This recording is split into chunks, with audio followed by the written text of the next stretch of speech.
All right, we are going to review W1, which is writing argument. So we're going to look specifically at your topic. So think about this as like a argumentative body paragraph. We're just going to focus on writing one good paragraph. So the first sentence would be your topic sentence or your claim. So remember, it needs to be clear, specific, compelling, debatable, and defensible. So this one,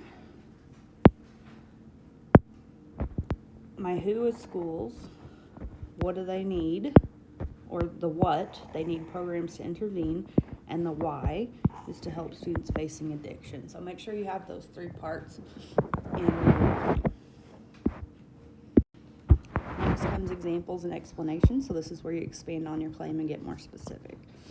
So notice how much longer it is. If no one steps in to help these students, their lives will quickly become unmanageable and their quality of life will diminish. More and more teenagers are dying each year to substance abuse and overdose. It is the school's responsibility to help these kids. So I'm really getting into the why here and getting more and more specific. Next comes your evidence and commentary. So remember, your evidence needs to be recent, reliable, and relevant. The commentary answers the question, why does this evidence matter? Some of you guys really struggled with finding evidence that directly supports your claim. So read your claim and ask yourself why. So this is just a couple paragraphs from one of your articles. So I'm looking for the why here, just skimming through. Okay, we got adolescence, rapid brain development. So this seems like a good sentence to use because it's saying exactly what happens when teens abuse substances. So now I'm going to put that in my paragraph. My evidence starts right here. Sorry, my dogs are going crazy.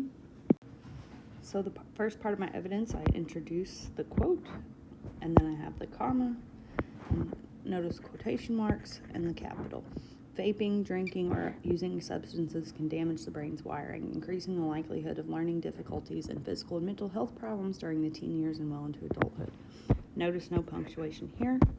I have the author in parentheses and the period after. If I had a page number, the page number would go in there as well. So that's my evidence. My commentary is this part. So I'm answering the why. A school's goal is to prepare students for life after high school. This cannot be done if students are This cannot be done if students are addicted to damaging substances. Schools cannot rely on parents to intervene and must therefore create a program that helps these kids. So again, I'm going into a lot more detail about that evidence and the repercussions of that. So if we don't do this, then this is going to happen. So then your counterclaim and rebuttal comes next. So your counterclaim, you got to present the other side, and remember you need to use the strongest point from the other side, and then your rebuttal is where you argue against it, and it's very important and should be several sentences to make sure you're going deep enough into the topic to really make an effective argument against it. So let me get down where I left off. So here is my counterclaim. Many would argue that schools do not have the funding or capacity to develop programs like this. Valid argument.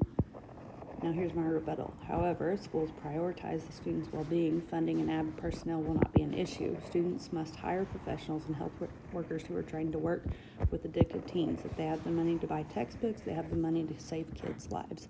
So I use a couple different methods here, logos and pathos, to get that point across and argue back against that counterclaim. And then lastly is your concluding statement, where you just tie everything together and kind of come full circle back to your original claim. So for these reasons, schools should be required to have a program that aids students facing addiction. And it goes all the way back to that original claim.